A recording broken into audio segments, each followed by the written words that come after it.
Chères auditrices et auditeurs, sachez que l'émission que vous vous apprêtez à écouter évoque les personnages, les thèmes et les situations du film annoncé, de la première à la dernière minute. Par conséquent, ce podcast est intégralement constitué de spoils. Si vous n'avez pas encore vu le film et que cela vous intéresse, faites-le avant de nous écouter. Cet avertissement fait, nous vous souhaitons une délicieuse écoute. Salut tout le monde et bienvenue dans Ce film est trop petit Pour nous deux, aujourd'hui consacré à Spinal Tap de Rob Reiner, sorti en 1984. dans notre cher pays aux 1000 fromages, On va en parler en long en large et de traviole pendant un peu plus d'une heure, parce qu'une chose est sûre, ce film et trop petit. pour nous deux. Tu vois, la plupart des mecs, ils jouent toujours jusqu'à 10. Et là, t'es à 10, t'es à fond, et à fond les gamelles, partout, comme ça. T'es à 10 sur ta guitare, alors qu'est-ce que tu fous, hein? Tu fais rien, exactement. Ce qu'on fait, nous, quand on a besoin d'un petit coup de pouce, là, tu vois. Tu sais ce qu'on fait? On se met à 11. Exactement. Ouais.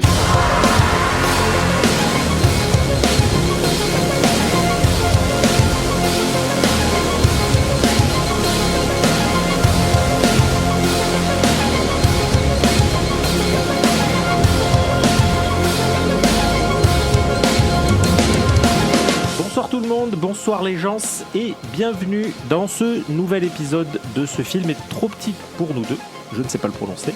Un épisode qui n'en serait pas un si je n'étais pas accompagné de mes deux expandables, j'ai nommé Arnold Bertrand et Sylvester Thibault. Comment qu'on va les copains? Thibaut, la question est pour toi, je crois. Ah d'accord, bon ben dans ce cas-là je vais répondre. Ça irait beaucoup mieux si j'entendais la réponse de Bertrand. Ça va, et comment va ta quiquette? Ok, j'ai déjà envie de m'inoculer le sida. Ma kick va très très bien. Elle te remercie. Thomas, ça va? Par contre, je vois qu'on n'est pas tout seul, ça m'agace un peu. Ah bah, alors, je ne sais pas qui sont ces gens pour le moment, écoute, je ne leur parle pas, ma maman m'a dit qu'il ne fallait pas parler aux étrangers, même ceux qu'on connaît. Donc c'est un épisode particulier, à plus d'un titre ce soir, parce que déjà de 1, c'est le dernier de la saison. Et oui, nous avons réussi à faire une saison, mais c'est bien le dernier de cette première saison de Ce film est trop petit pour nous, donc on finira comme dans les films, vous savez, on posera la clé, on éteindra la lumière. C'est extrêmement radiophonique ou podcastophonique, je sais pas comment radiophonique, ça va marcher, sera parfait. De ouf. Ouais, ça marche. Tant qu'on met du jazz à la fin, ça va. Oh. Ouais, c'est ça. Et donc de 2, ce n'est pas 1, ni 8, ni 1000, mais bien 2 invités qui nous accompagnent ce soir. 2 invités que je vais m'empresser de vous présenter après cette petite coupure pub de 7 heures. Non, c'est pas de la générosité, ça. Peu importe ce qui arrive, quand on a la fraîcheur, avec manteau frais et plein de vie. La vie est très relaxe. Eh bien, les slips Moltonex, Donc, on c'est commence. aussi de la générosité. Pardon. Moltonex. Donc on commence bien entendu, respect de la moustache guidon oblige, par Mathieu, ou bien encore pour certains d'entre vous Poitrine, bassiste du groupe Nox, streamer émérite, ingé son, Mister Cocktail, top chef, j'en oublie, probablement. Comment vas-tu, Mathieu Poitrine et Linania? Ou Marty, ouais. Eh bien, Marty, bien entendu. Eh bien, ça va extrêmement bien. Je suis très, très honoré d'être ici parmi vous ce soir. Tu es très beau, ça, c'est très très très très beau. C'est vrai que tu es d'une beauté confondante. Je pense que ça s'entend à l'image. Il illumine. Ouais, je pense. Et bien sûr, un bien joli garçon que j'ai l'insigne honneur de connaître maintenant depuis bien longtemps. Félix, alias Félix de Nox, comme on l'appelle alias dans le Marc milieu. Jolivet dans une autre vie. Voilà, ouais, tout à fait. Qui est donc guitariste, chanteur, go-go dancer. J'avais oublié ça. Ah ouais. Alors je l'ai pas mis dans le conducteur. Cette blague, ça fait bien longtemps que je la fais. Mais tu vois, c'est ça que j'aime chez Thibaut, c'est qu'il en a rien à branler finalement. Moi, je suis vraiment une mémoire comment- de l'humour. C'est ça. Comment vas-tu, mon doux Bonjour Seigneur? monsieur, dame. Oh, Écoute, voilà. formidablement. Cool. Voilà, c'est tout, j'ai aucune répartie. Parfait. Allez-y, vous pouvez enchaîner. Non, bah, très bien. Donc tu dis pas que t'es heureux d'être là, que tout ça, c'est non?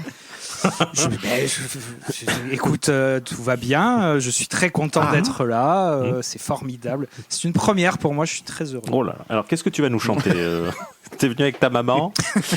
Vraiment, avec une moustache guidon. Alors donc, épisode spécial oblige. Ce soir, nous allons parler d'un film bien particulier. un film qui n'en est même pas vraiment un, et c'est là que c'est fort. Du coup, ce film n'en est pas vraiment un pour nous deux. On le sait, ce qui nous a tous réunis ici dans la vie et qui nous a amenés à être là ce soir dans vos oreilles, c'est bien notre passion commune pour le hard rock. Donc dans quelques jours maintenant, dans une vingtaine en gros, ou une quinzaine, je ne sais pas exactement, se tiendra le célèbre festoche du Hellfest. Et on s'est dit, tiens, si on parlait d'un film qui parle du rock, créons de nom. Car oui, on est très moderne dans nos expressions. Bon, ça, je pense que la saison entière l'a bien montré. Oui. Et donc on a choisi Spinal Tap. Donc Spinal Tap, c'est pas le plus connu des films. Alors je pense que vous en aviez au moins entendu parler avant l'émission. Est-ce que vous l'aviez déjà vu ? Allez-y, répondez tous en même temps, s'il vous plaît. Alors oui, J'ai vu, tout à fait. On en a beaucoup parlé, c'est difficile d'être métalleux et de ne pas en entendre parler. Et je ne l'avais jamais vu. Vraiment, je me suis dit, c'est l'occasion de Il y a regarder. évidemment des vannes qui sont réservées. Voilà. Félix, tu ne réponds pas. Je vois que tu ne réponds pas, Félix. Je suis solidaire avec Thomas, je vous observe et je vous écoute. C'est un délicieux moment. Incroyable. Par contre, ce soir, on fait toutes les réponses, tous en même temps. C'est parfait. Tous ensemble. Ouais, On fait 5 minutes de réponse en même temps et après on la décompose chacun notre tour, je pense. Une espèce d'escape game du podcast. Après, les gens, il faudra qu'ils essayent de redécouvrir avant ce qu'on dit, Exactement. remettre tout ça dans l'ordre, ça peut être hyper sympa. Une espèce de puzzle audio, il y a un truc à faire. Carrément. Donc je disais donc Spinal Tap, donc c'est pas le plus connu des films avant donc votre réponse à la fois claire et intelligible. Et donc là je fais les guillemets avec les doigts comme vous pouvez l'entendre. Donc il s'agit en réalité d'un documentaire. Bertrand, est-ce que tu peux comme ça au débeauté nous donner la définition d'un documentaire? Alors j'ai cherché sur Wikipédia et je n'ai rien trouvé, donc du coup pas la moindre idée. Impeccable. Pourtant je te l'ai dit, je t'avance. Merde. Thibaut. Ouais, c'est un film qui prend l'apparence du documentaire, mais qui ne se base pas sur la réalité pour raconter son histoire. T'es un faillot, toi, en fait. Ça me paraît être une... T'es un gros faillot. Non, je le savais. Moi, je lis. super. J'ai même pas lu le conducteur. Moi, Super. j'y vais, mais alors en free fly McDonald's, quoi. C'est bon, je pense qu'on a dit assez de conneries en préambule, et donc on va attaquer le film. Si vous êtes tous d'accord, dites pouette. Ouais. Pouette. Ouais, ben ça m'a l'air bon. Donc le film s'ouvre, et là c'est incroyable. Il s'ouvre déjà oui. sur Marty de Bergy, qui est donc le réalisateur du reportage, interprété par Rob Reiner, le vrai réalisateur du faux documentaire. C'est pas clair, mais ça ira. on y est. Qui nous parle de son envie de réaliser un reportage sur le groupe Spinal Tap à l'occasion de leur tournée sur le sol américain. Donc un groupe de rock anglais réputé pour jouer le plus fort du monde suite à une soirée dans le club La Banane Électrique. Déjà, le ton est donné. Alors, ce film est extrêmement problématique. Hein, il y a quelques points. Voilà, on sent qu'il date de 87. Dans l'ensemble, voilà. On n'y revient pas, sachez-le. On aura le temps d'y revenir. Voilà. L'occasion.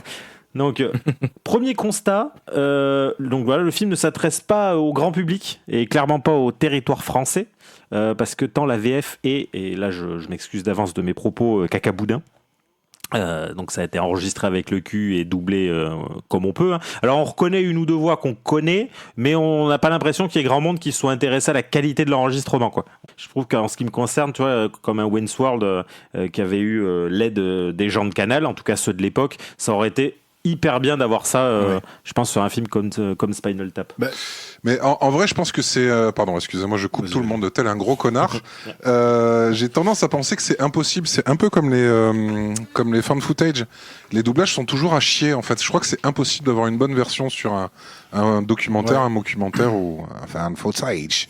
Allez-y, les amis. C'est Mathieu qui avait levé la main d'abord. Et oui, et toc. Alors moi je trouve que c'est moi le chef dans Nox, Bon, alors, alors Félix. chez vous. Vas-y Mathieu.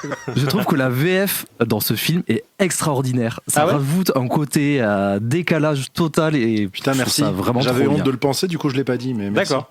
Ça rajoute encore un truc mal fait au film qui le met encore plus dans son jus et encore plus, je sais pas. Je suis entièrement d'accord. Ouais. J'aime trop voir ça.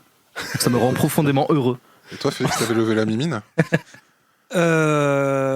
Alors moi vous le savez, je suis un peu pisse-vinaigre. Moi je trouve que la VF c'est à chier quoi qu'il Ouais, arrive, voilà, quel ouais, que ça, soit voilà. le film. Donc Ouais, ça, heureusement, il y a eu des épisodes avant pour Ouais. parler du préambule de ce qu'on en j'ai pense. tendance à être d'accord avec Mathieu. Je trouve que ça rajoute un vrai truc vraiment roots en fait dans ce documentaire qui n'en est pas un. D'accord. Ah bah tu vois, et c'est quand même Ça incroyable. fait justement pris sur le vif et mal sonorisé, et mal filmé de la même façon. Ouais. C'est vraiment l'aspect fan footage, comme disait D'accord. Bertrand. Bah, tu vois, je pensais pas qu'un jour dans notre vie, on serait pas d'accord sur le fait que je préfère la VO et toi de la VF. Tu vois, ça là, vraiment, non, là pour le coup, là, ça y est, j'ai officiellement ça- tout vu, ouais. je crois. Ça fait 8 minutes qu'on a commencé à enregistrer. C'est incroyable ce qui vient de se passer. Vous pouvez arrêter les gens, on arrête là. Merci. Au revoir. C'est Nadine Morano qui mange du taboulé, quoi. Ah ouais, là, il y a un truc, là, ouais, clairement. Ouais. C'est Eric Ciotti avec des cheveux, là.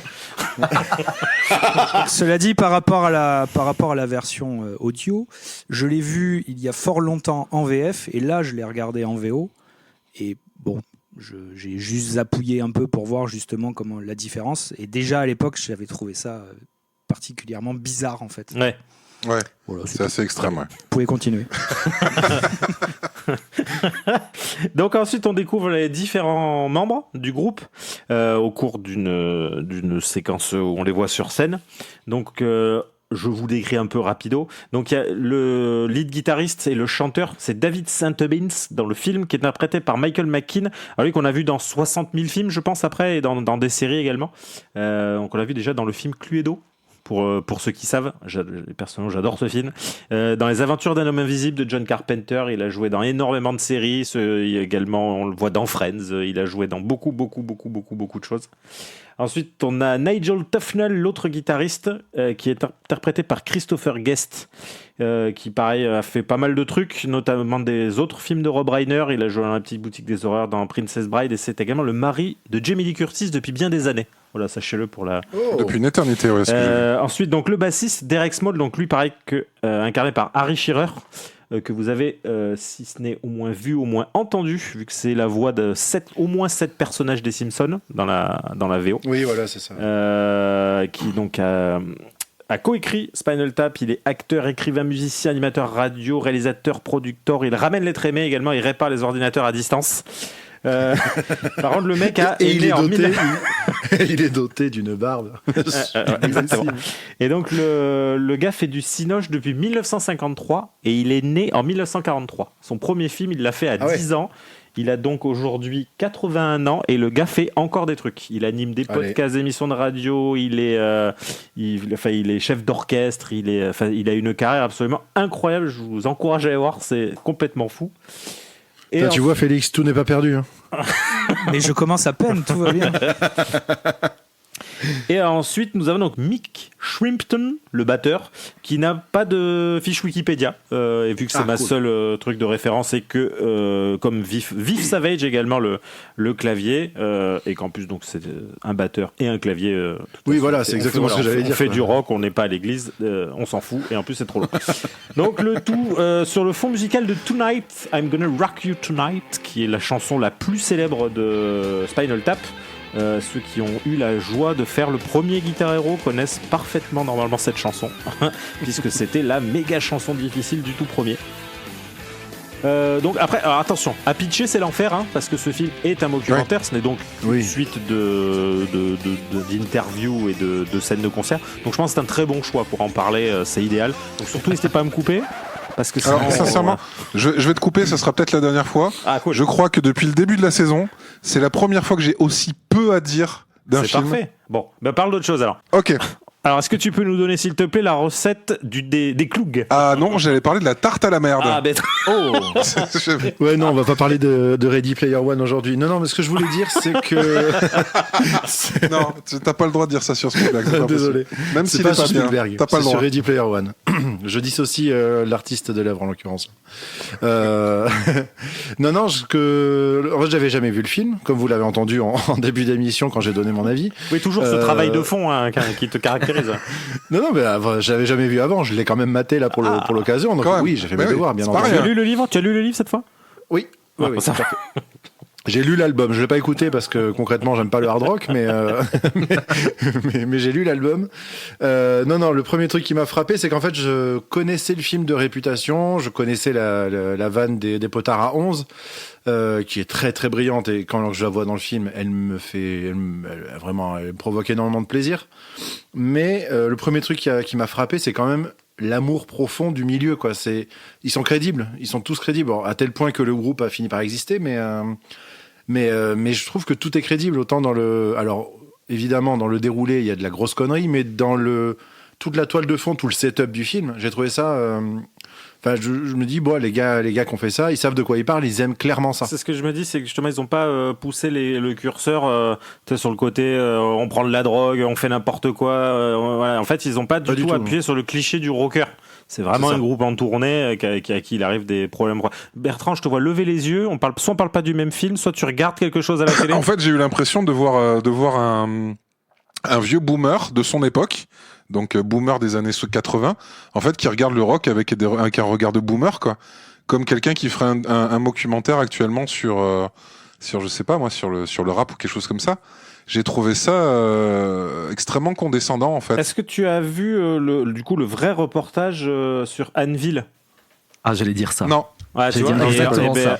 En fait, Anneville, c'est un reportage sur le groupe le moins connu du monde, en gros. C'est des mecs qui ont tourné genre pendant 40 ans sans jamais réussir à percer. Et ils ont fini en fait par être tellement pas assez connus que du coup, ils ont fait un reportage sur eux. Et en fait, je trouve tu compares les deux, qui eux, pour le coup, tout ce qu'on voit, c'est vrai en ce qui concerne Anneville. Et en fait, c'est Spinal Tap. Je trouve qu'on retrouve exactement la même chose. Félix, tu voulais dire quelque chose ? Là, le pisse vinaigre, là, par rapport à ce que toi tu viens de dire, je pense exactement l'inverse.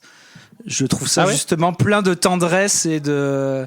Ouais, moi aussi. Et de ouf. Et plutôt d'empathie, parce qu'il leur arrive galère sur galère entre les morts de batteurs, les trucs qui s'ouvrent pas, le machin, où ça s'ouvre à la fin, et ça... Bon, bref. Ouais. Moi, c'est ça qui m'a fait rigoler.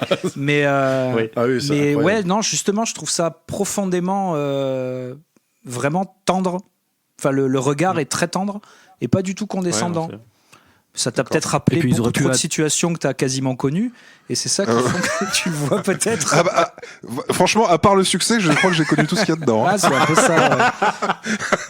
Anneville, c'est encore pire parce que là vraiment, il tourne dans les supermarchés et tout. Ah ouais, c'est l'enfer. Mais ça à voir vraiment. Je vous conseille grandement. Il faut voir Anneville, c'est génial. Et pour un film de cette époque, ils parlent pas de satanisme ou très peu. Ouais. Ils mettent pas un gros point sur la drogue, sur le sexe. C'est toujours en fond.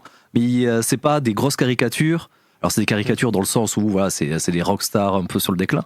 Mais à part ça, c'est assez légitime. Moi, je trouve pareil que j'ai trouvé le film, comme disait Thibaut tout à l'heure, en fait le film sait de quoi il parle et à aucun moment en fait justement il pousse les curseurs au point de les rendre ridicules. Ouais, pour rebondir justement là-dessus, Mathieu, je suis d'accord dans le sens où en plus les voix, on va dire les voix qui vont ridiculiser le truc, etc., sont des voix extérieures qu'on leur rapporte souvent. Genre, il y a ce moment où on voit toutes les chroniques qui ont été faites sur leurs albums, qui se sont fait défoncer dans tous les sens, avec toujours le bon mot des journalistes des chroniqueurs et chroniqueuses peut-être pour défoncer le truc. Il y a tous ces gens qui parlent justement de vous faites une musique.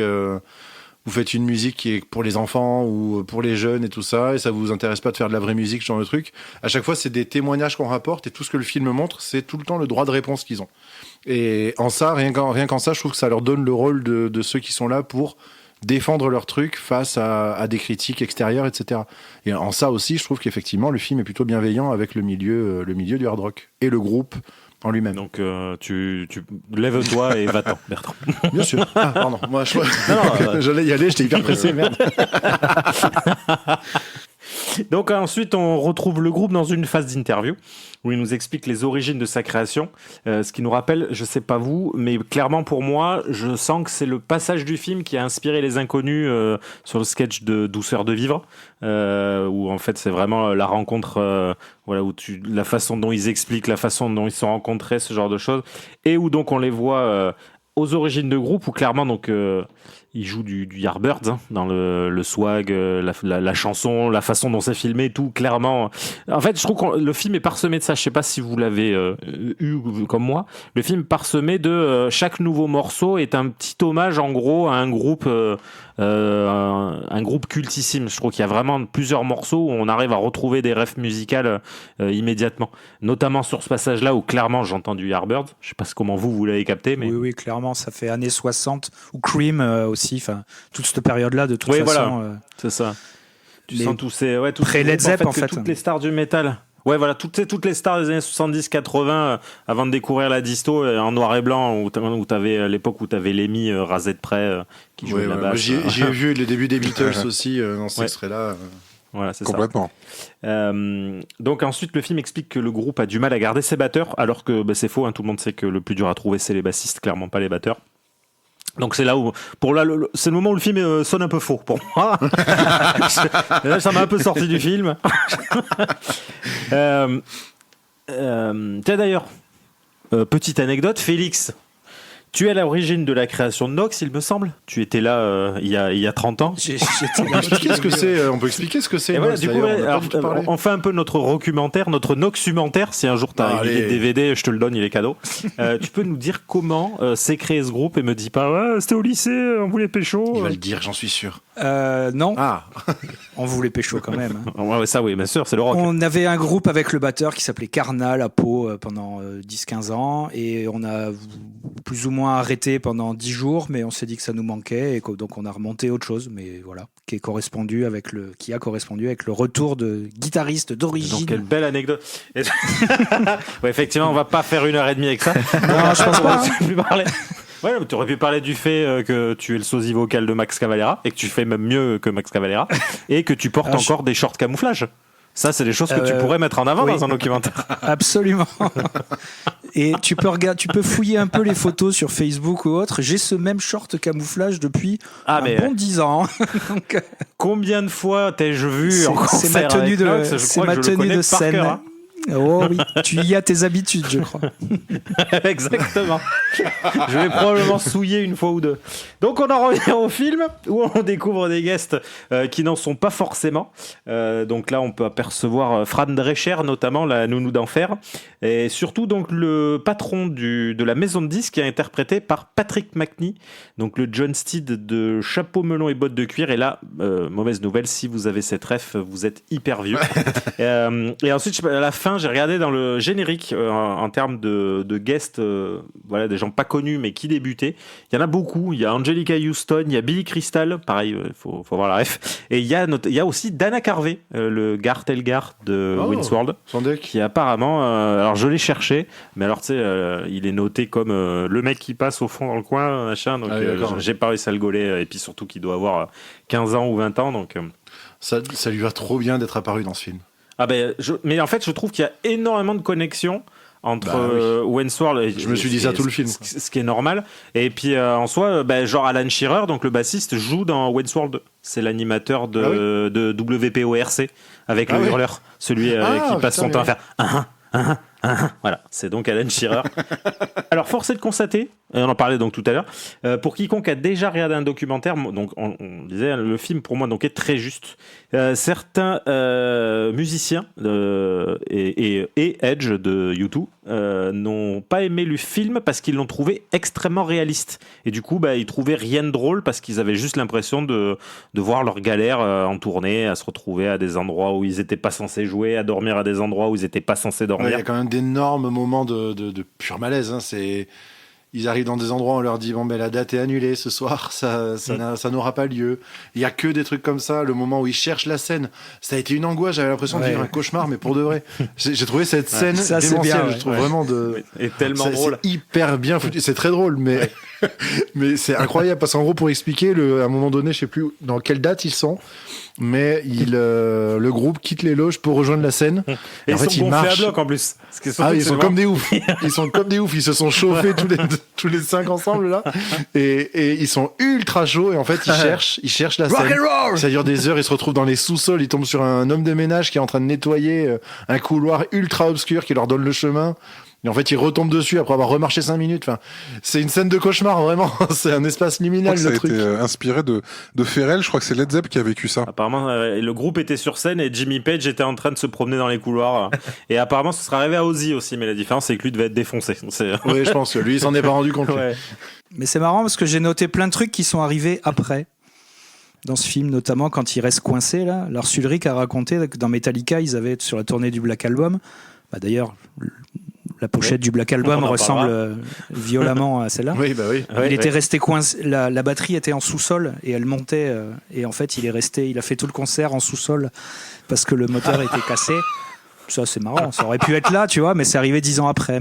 Mais du coup, apparemment, Metallica, de toute façon, a avoué que la pochette donc, de Smell the Glove du film avait totalement inspiré la pochette de l'album Metallica. Donc, je trouve ça... En fait, c'est que tu te rends compte que le film a eu une influence vraiment majeure sur beaucoup de monde après, que ce soit à partir des années 90, on va dire. Ne serait-ce que dans les refs, parce qu'il y a pas mal de trucs. Eux, en plus, utilisent beaucoup de refs inhérentes au monde du rock, qu'on connaît tous plus ou moins. Et en fait, tu sens que le film fait partie de la culture pop liée vraiment au monde du rock, quoi. Donc c'est un film séminal. Sur la scène suivante, ils sont donc là c'est pareil, c'est une scène où on les voit, ils sont dans un diner, encore en interview donc avec le réalisateur. La coiffure et le lieu, c'est totalement une scène de Wayne's World. C'est Wayne et Garth qui sont chez Stan Mikita's Donuts. Ils sont en train de manger des donuts, de boire du café. Voilà, ils sont coiffés exactement pareil. Et là, pareil, je refuse de croire que cette scène n'a pas inspiré au moins un passage. Non, mais c'est sûr. Donc, on voit ensuite les problèmes de Ryder. Donc, un Ryder, rapidement, Thibaut. Le Ryder, c'est tout simplement la liste des exigences du groupe. Quand ils vont jouer quelque part, c'est la liste qu'ils donnent aux organisateurs pour avoir 1000 M&M's brun, ce genre de choses. Exactement. Et donc cette scène m'a beaucoup fait rire personnellement, le truc où l'autre il commence à lui plier le morceau de saucisson pour lui montrer comment manger le sandwich, où l'autre il explique que c'est pas possible, que le saucisson est trop gros. Voilà, je trouve que cette scène... Et que le pain est beaucoup trop petit, il en faut des plus grands parce que tu voudrais manger ça. Ah ben non, je vais pas ça dans ma bouche. Ouais. Mais... Et surtout comme c'est le mec là, Yann, leur producteur, Roddy, le manager. Ouais, le manager. Qui en plus tu sais lui explique quand l'autre il dit mais tu devrais manger ça. Ah non, je me foutrais pas de ça. En fait, instantanément, il se met de son côté et ça rend le truc encore plus débile. À ce moment-là, t'es obligé de le payer. Et alors, ça donne ça. Et moi, je veux pas de ça. Je veux du pain plus grand, comme ça, je pourrais mettre ça. Tu vois ? D'accord. Non, comme ça marche pas. Ok. Parce que c'est tout. Je trouve ça génial. Et donc, voilà, ça rappelle. Et on voit aussi, je sais pas si vous avez fait gaffe, on voit qu'il a nettoyé des Oreos. En fait, il a une assiette pleine d'Oreo, mais il n'y a plus la crème à l'intérieur. Donc, le mec a juste il a juste dû demander de la crème d'Oreo. Donc, comme tu disais, donc la fameuse clause M&M's de Van Halen, coupée en deux, qui a été reprise dans Wayne's World. Alors, la vraie, donc c'est l'inverse en fait. Il voulait des M&M's et aucun M&M's brun. Et c'était uniquement pour qu'on sache, c'était uniquement pour savoir si le rider avait été lu en entier. En fait, apparemment, ils écrivaient ça en gros, en gras, en haut de la deuxième page, juste pour vérifier que... Je suis désolé, c'est de la pure science-fiction ce qui se passe. Parce qu'un musicien, déjà, il est content quand il a du beurre. Oui, mais ça, tu parles quand tu joues au Kish-Kill, ça. Ouais.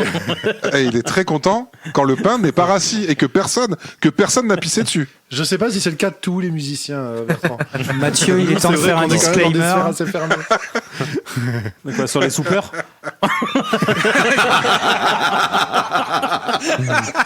Alors, je ne donnerai pas de nom, mais il y a une personne qui est passionnée par les soupeurs dans cette assemblée. Bon, bah, je crois que le nom a été outé. Ça veut dire qu'on est deux? Ah, peut-être. Bon, Mathieu, vas-y, tu nous en parles. Mathieu n'ose même plus s'approcher de son micro. Ça va pas suffire, ça, Mathieu. Il va falloir que tu nous parles. Je vous écoute passionnément. Ouais, non, c'est... Non, mais je vais changer de sujet. Mais c'est vrai que les riders de bosser dans le milieu du spectacle sont rarement... Du coup, c'est où que tu mets les petits bouts de pain? C'est sur l'autoroute? C'est toujours à côté du petit bloc bleu. Mais non, c'est pas moi qui fais ça. Et c'est bon, on n'est pas. Ouais, non, c'est incroyable. Donc on passe ensuite à la scène donc la plus célèbre du film. On en parlait tout à l'heure, la fameuse avec l'ampli qui monte à 11, avec cette réponse merveilleuse où il lui dit vous avez qu'à juste faire des potards à 10 mais qui sonnent plus fort. Et la réponse où il lui dit juste ouais, mais celui-là il monte à 11. Ça génial en fait. J'aimerais que ce soit l'extrait d'ailleurs, je me permets. Oui, vraiment, je me suis fait la réflexion en l'entendant. C'est vraiment la phrase la plus drôle du film. Ça, le mec n'a avec pas le temps de silence. Et là, la VF pour le coup, je la trouve prodigieuse parce que. Voilà. Il y a dans le timing, ça vient pas de la VF, mais dans le ton utilisé, c'est incroyable. Genre, mais pourquoi vous faites pas des amplis qui montent jusqu'à 10 mais en plus fort? Cet ampli là il va à 11. Petite anecdote de geek, c'est Fafner, une marque d'ampli suédois qui sonne. Non, bien française. Non, mais française, bien du sud-est.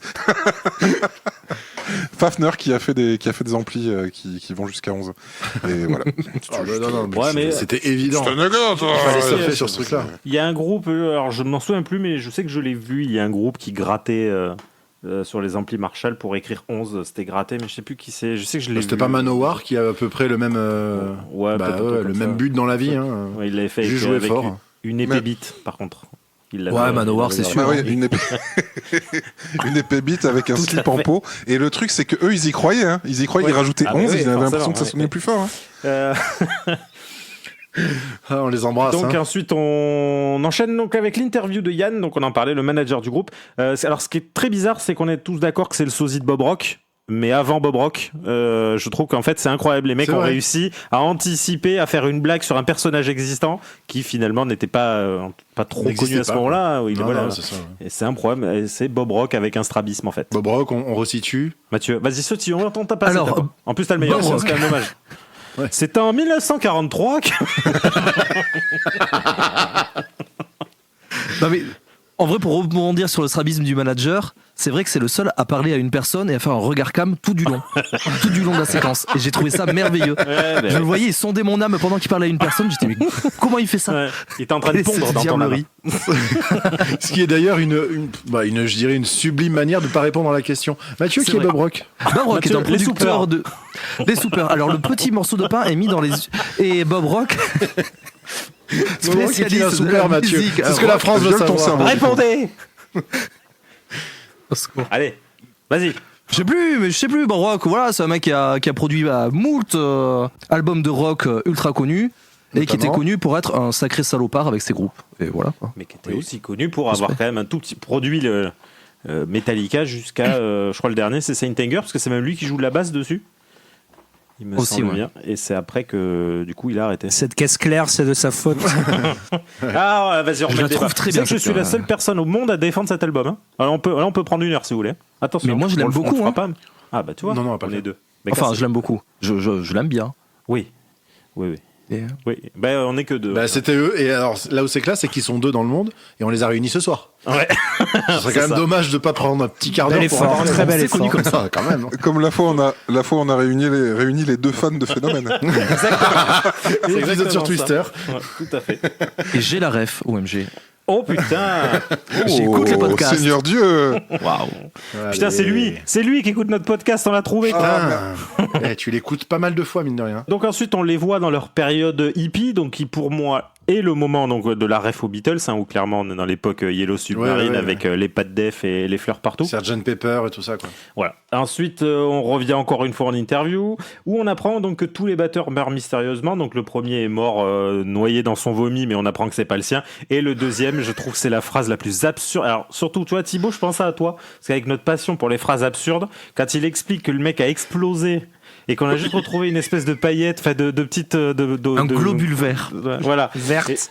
La combustion spontanée. C'est exceptionnel, parce que surtout que ça n'a aucun sens, mais la façon dont c'est raconté, tu te demandes presque si ce serait pas faisable. C'est vraiment... Non, mais c'est ça, parce qu'en fait, ce qui est beau, c'est que c'est vraiment qu'à la fin de l'anecdote qui parle de combustion spontanée. Ils expliquent vraiment comment ça s'est passé. Le mec était là, puis il a explosé, il a disparu. Un grand rayon vert. Et voilà, c'est ça. Et à la fin, ils disent, mais la combustion spontanée, ça arrive à une vingtaine de personnes dans l'année. On a retrouvé juste une molécule verte, quoi. T'as vraiment une espèce de petite gélatine qui tient sur Non, mais le c'est siège. ça, ouais. Ah, c'est un chewing-gum. Surtout qu'après ils disent non mais en fait c'était plus une tache verte. Mais les acteurs sont extraordinaires, je trouve. Vraiment. Ils sont vraiment extraordinaires. Après, comme je dis, c'est quand même... C'est des mecs qui ont quand même eu, vraiment regardé sur Wikipédia leur fiche ou sur IMDb ou autre, ils ont vraiment des carrières incroyables. Les mecs n'ont quasiment jamais arrêté de tourner, de faire des trucs derrière. Ils ont vraiment... Et en plus, c'est vraiment eux qui jouent. Hein. Ce sont des vrais musiciens. C'est quand même des...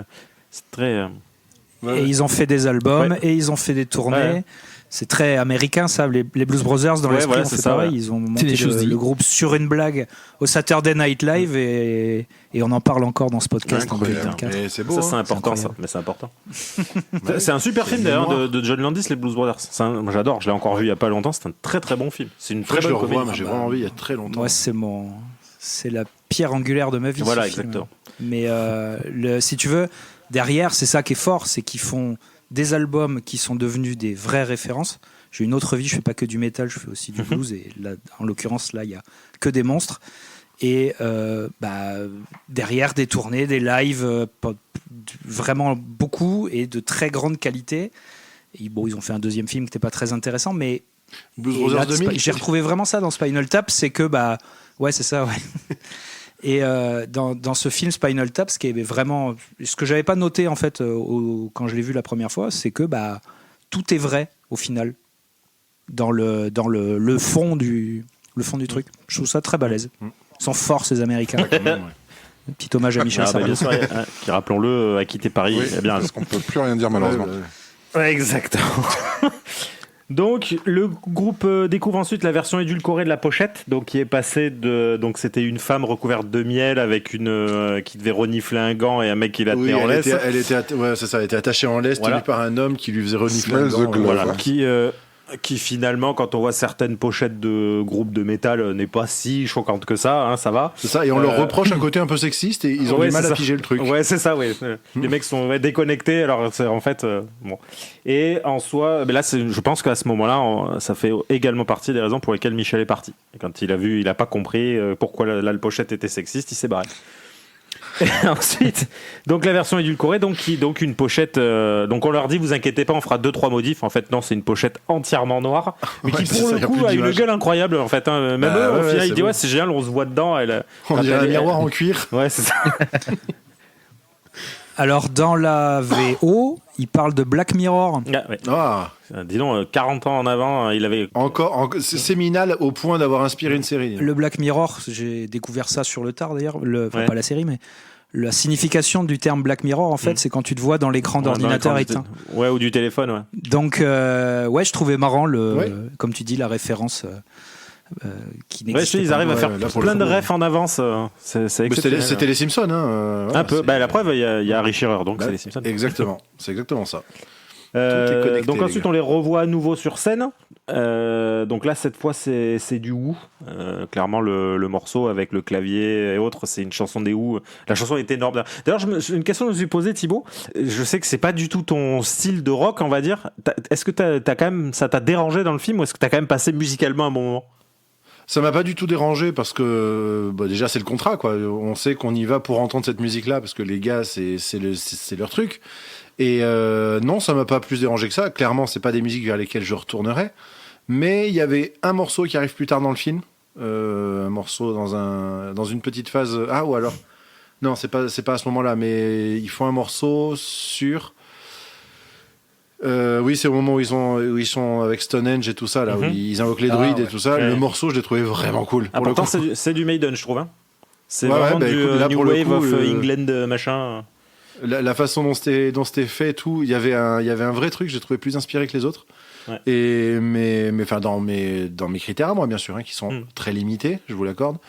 Mais sinon, non, voilà, ça m'a pas dérangé parce qu'en plus c'est cool, ça va vraiment avec l'esprit du film. Et puis que en plus, je reconnais quand même que là, pour le coup, on est sur des morceaux. C'est ce qui m'a aussi convaincu que le film aimait ce dont il parlait.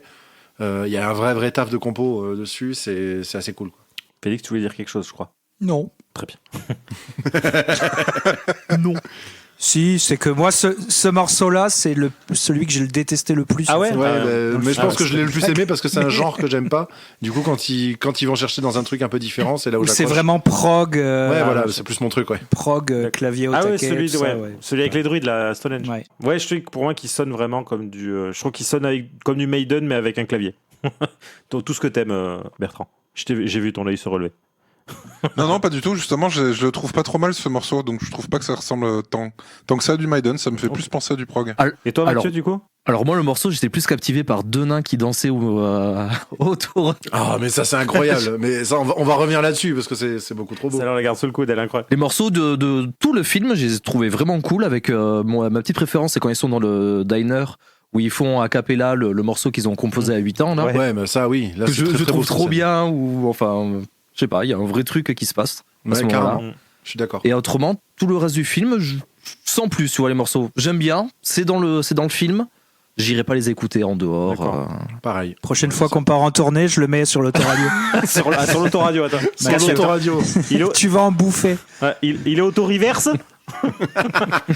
Mais comme tu dis, ouais, notamment sur cette scène là où ils font le truc a cappella, ça m'a rappelé, pour ne pas le citer, le passage où ils sont à Graceland, où ils essayent de trouver l'harmonisation en chantant Heartbreak Kid. Ah oui. Voilà. Incroyable. Et en fait, ça m'a rappelé, et là j'espère qu'il nous écoute, mais Roderick, qui passe sa vie en fait à faire ça. Et je trouve que c'est un vrai truc de musicien en fait, tu sais, quand tu peux pas t'empêcher de chercher une harmonisation, une connerie comme ça. Et Rod le fait tout le temps, sachez-le. Il a passé 2 ans de ma vie à essayer de trouver l'harmonisation sur We Build This City de Starship. Et il a cherché, je pense qu'il a joué la totalité des notes existantes et il en a inventé 4, à mon avis, et il l'a jamais trouvé, je crois, ou un jour sans faire exprès, mais voilà. Les brevets sont toujours en attente. Oui, je pense, ouais. On va faire une pause, tiens, parce que là, le film est extrêmement long. On va faire une pause. J'ai envie, comme on est foufou et que finalement on a quand même un niveau extrêmement minable, hein, probablement pour certains, mais on peut quand même se dire qu'on a eu la chance de le faire. Là, comme ça, balancer des petites anecdotes cocasses comme ça sur notre vie, notre parcours de musicien quand on voit ce qui leur arrive. Donc nous, ça a été quand même à des degrés nettement moindres, hein, parce que déjà, on n'a jamais joué aux États-Unis déjà, et on n'a jamais été coiffé comme ça. Félix peut-être, mais il faudra retrouver les images ont été détruites. Moi j'étais coiffé comme ta barbe. Il reste quelques Polaroids. C'est tellement vrai. C'est vrai que alors je t'ai pas connu, moi je t'ai toujours connu comme ça avec le cheveu pauvre. Mais les cheveux rares. Putain, j'ai peut-être une photo là. Je vous montrerai ça. Ouais. On la diffusera sur le podcast. On la mettra en pochette du truc. Donc vas-y, Félix, toi qui est notre aïeul, j'ai envie de dire. Vas-y, comme ça, balance-nous une anecdote, vas-y. Comme ça, sans réfléchir. Une anecdote, il y a eu un truc, bon je te la pique Mathieu parce que t'étais le héros de ça, on a joué à Toulouse il y a quelques années, c'était à la Cavaroc, on fait un gros after vraiment appuyé et il y a un mec qui s'incruste, qui était, voilà, mais bon, qui tchatche avec tout le monde, qui a commencé à faire chier les deux autres, tu te rappelles Mathieu ? Qui appelait les Avengers, tu te souviens pas ? Bah, tu te souviens de la fin. Bon bref, donc ce mec un peu torché et tout, va un peu à droite à gauche dans le bar, puis au bout d'un moment se fait sortir. Très bien. Bon, et puis on finit la soirée, on boit des coups, machin, on fait des bisous aux autres groupes avec qui on va jouer, et puis on s'en va. Et au moment où on s'en va, il y avait le guitariste de Mudvisor avec qui on jouait, qui avait sa voiture garée pas très loin, et sa voiture ne fermait pas à clé. Et dans la voiture, le mec mais quel qui nous avait fait chier juste avant, qui était sous, mais au millième degré. Vraiment, il était mais flingué et impossible de le bouger. Et en plus, avant, un peu mi-gitan, mi-racaille, on parlait de la chicotte tout le temps avec des grosses chevalières qui nous claquaient contre le menton, tu vois. Et quand Camille, notre chamiflette imitait et faisait la chicotte, c'était vraiment premier degré. Donc on savait pas trop si c'était bien ou pas. Et j'ai une photo formidable. Et donc le mec refusait de pas sortir de la bagnole et les autres voulaient juste rentrer chez eux. Et j'ai fait une photo formidable de Mathieu qui fait un câlin à ce type dans la voiture. Le mec est à demi-mort et tout. Voilà, souvent on a souvent des petites aventures comme ça. Et où tu lui as dit, mec, mets une cravate, trouve un boulot, et c'était Gabriel Attal, c'est ça ? Tout à fait. Et c'est de ma faute, du coup. On ne vous remercie pas. Monsieur, vous avez détruit l'école publique. Bon, Thibaut, Bertrand. Alors ça c'était particulièrement marrant. Ah oui, non mais j'avoue là, c'est vrai que ça, j'en ai une, mais celle-là. Non, ben moi j'avais aussi au-dessus de sympa dans le même genre à peu près. Ça doit être le même gars. C'était le deuxième concert, je crois, à l'époque au Kichkil, parce qu'on jouait que là-bas, avec un monsieur, probablement un vagabond, avec Valhalla, où on a joué au Kichkil, et un vagabond, j'ai envie de dire, qui est rentré avec son chien. Et donc vous connaissez, pour ceux qui savent en fait, le Kichkil en fait c'était une cave tout en long, et quand on jouait en fait on jouait au bout devant les chiottes quoi. Et donc le mec est rentré avec son chien. On en avait parlé dans l'épisode sur Whiplash. Ah ouais. Et en fait en ressortant il s'est endormi sur mon épaule en tirant sur mon jack. C'était improbable parce que du coup j'étais totalement cambré, penché sur le côté pour essayer qu'il débranche pas. Donc avec le mec, et en fait il me regardait jouer, il dormait pas en fait, hein. Le mec il était reposé, il me regardait, il avait l'air fasciné par ce que je faisais. Donc non, c'est une autre peut-être. comme ça. Ouais, vas-y, j'y vais. Un concert pareil avec donc notre ancien groupe avec Thomas, Valhalla Before It Was Cool, que vous pouvez trouver sur YouTube et sur Bandcamp. Et dans toutes les bonnes adresses. Et dans toutes les bonnes crèmeries. On a fait un concert pour la fête de la musique et je me rappelle plus de où c'était précisément. Je crois que c'était dans la ville de Bidart. Ah oui, c'est à Bidart, ouais. Je vois ce que tu veux parler. C'est ça. Et il y avait en fait on a joué donc sur une espèce de petite esplanade qui donnait sur une vallée derrière. Là, sur la rune. Et sur la rune, exactement, un petit peu plus loin. Et en fait, la rune. Et attention, ne forcez pas à ressortir le petit bonhomme. Non, ça donnait sur la rune. Et en fait, du coup, on avait un merveilleux point de vue. On jouait en début de soirée. Enfin, pas début de soirée, on était 19h et milieu d'affiche. 19h, 20h. Et voilà, et la nuit commençait à tomber pendant notre set, accompagné de nuages dantesques. On fait notre concert. C'était nickel, on finit le concert, on commence à ranger, les premières gouttes de pluie qui arrivent, donc là déjà plaisir du timing, donc on commence à ranger le matos assez vite parce que très vite il a commencé à pleuvoir fort, et pendant qu'on rangeait le matos, je me rappelle, je me déplace pour aller donc sur un grand parking qui était sur le côté, je me déplace pour aller à ma voiture, et alors à 30 mètres de nous à peu près, parce que je n'étais pas tout seul, je sais plus avec qui j'étais, un éclair qui vient éclater sur parking, juste à côté, alors en plus on avait une espèce de pseudo-mythologie dans notre groupe. En plus, j'étais Thorson People à l'époque. On avait tous un nom à la merde. J'étais le fils de Thor. Je l'utilise toujours le nom, perso. Oui, mais oui.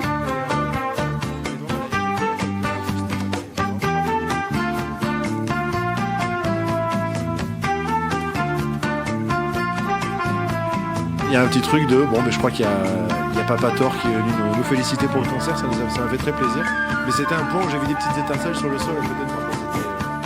C'était incroyable. Et ça, on avait fait, on jouait. Il y a des photos où en fait, effectivement, le ciel derrière, pendant qu'on jouait, l'orage arrivait sur la rune et effectivement toute cette espèce de pseudo-mythologie nordique qu'on avait implémentée dans le groupe. En fait, il y avait vraiment l'impression que Thor était le troisième guitariste du groupe. C'était une incroyable soirée parce que du coup, on a eu du bol parce qu'effectivement, c'est barré en couille juste après qu'on ait fini de jouer. Donc, on a été littéralement le dernier groupe de la soirée, mais c'était très cool. Ouais, c'était trop bien. On avait un guitariste remplaçant en plus ce soir-là. Oui. La personne d'Eneco qu'on salue s'il écoute son podcast un jour. Mais voilà, c'était mon petit souvenir. Est-ce que quelqu'un d'autre en a un? Bertrand, tu dois avoir ça. Et on prend tout de suite un appel. Alors, bonsoir, ça va. Non, je repensais à un de ces moments ultra cringe. On a voulu à Christophe qui, je pense pas qu'il écoute, mais Christophe de Sol Niger qui nous avait refilé ce plan où il avait dit non on n'y va pas, proposer à Gror, et Gror y avait été. C'était un concert qui se passait, je dirais pas la ville pour pas pointer les gens, mais qui se passait dans un club de bikers. On est arrivé là-bas, déjà il y avait personne. Il a joué aussi, je pense. Non, mais il y avait personne pour nous accueillir. Est arrivé un mec, là on se serait cru dans Groland, c'était un gars qui devait faire à peu près 180 kilos sur un tout petit Xiao, avec un tout petit casque posé sur son énorme tête. Il est arrivé, il nous a ouvert, on rentre là, on voit qu'on est dans un club de nazis, et on se sent pas très très bien. Et on termine de s'installer, et on va prendre un verre avec l'ami Gaël au bar, qui était le gratteux de Gror. Et Gaël fait... Tu vois, c'est bizarre, il y a plein de photos derrière toi. Il y en a un qui est passé au marqueur. Qu'est-ce que c'est? Il a été vilain. Du coup, on l'a puni. Puni, c'est-à-dire? Il est plus là. On l'a puni. C'est ça. Vous l'avez piqué ses crayons et ses billes, dis donc. Vous lui avez volé ses clés? Et juste après, il nous a montré l'endroit où on devait dormir. Donc un endroit où il n'y avait pas de chauffage, qui était une espèce de... Tu sais, tu montes un cube de parpaing, tu jettes des matelas sales dessus, et on vous a dit, vous allez dormir là? Oh non, on va peut-être rentrer chez nous. Attention, vous êtes vilain là. Oh non, mon Dieu. Non, on va dormir là du coup. Après, sur les bikers, on en a une aussi. Tous, je pense qu'on en a tous une. Hein. Et toi, Mathieu, du coup? Ouais, on t'a pas entendu, Mathieu, vas-y. Je peux en raconter deux. Donc, un petit club. Pareil, on donnera pas la ville. De toute façon, le club est fermé depuis bien longtemps. On avait l'habitude de faire des concerts où je pense qu'on a tous joué 10 fois là-bas. D'accord. Je vois.